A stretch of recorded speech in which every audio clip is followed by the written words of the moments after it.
The global economy is gradually recovering, but the Eurozone is in crisis and could face even more trouble.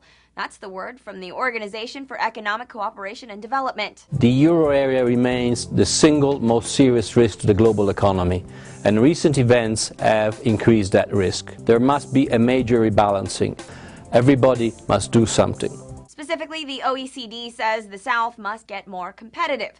The North must boost demand and wages. Euronews focuses in on the forecast. The OECD forecasts the Eurozone's economy will shrink by 0.1% this year and grow by just under 1% next year, with unemployment in the region rising above 11% of the workforce next year. Believe it or not, the OECD is delivering the good news. The Daily Mail notes the OECD's forecast is still more optimistic about both the U.S. and Europe than the International Monetary Fund. Last month, the IMF said in its own global economic forecast that the U.S. should expand 2.1% this year, while Europe should shrink 0.3%. Wednesday, European leaders will meet to discuss how to address the crisis. Some see both the OECD and the IMF supporting a Eurobond to stabilize the region.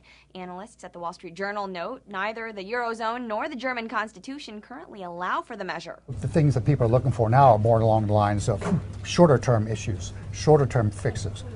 Bank recapitalization being one and foremost what is in people's minds to try and restore confidence in Europe. But an advisor to German Chancellor Angela Merkel notes with so many divergent positions within the Eurozone, politically speaking, this crisis will either be solved or created by cooperation or the failure to cooperate. Here's Bloomberg.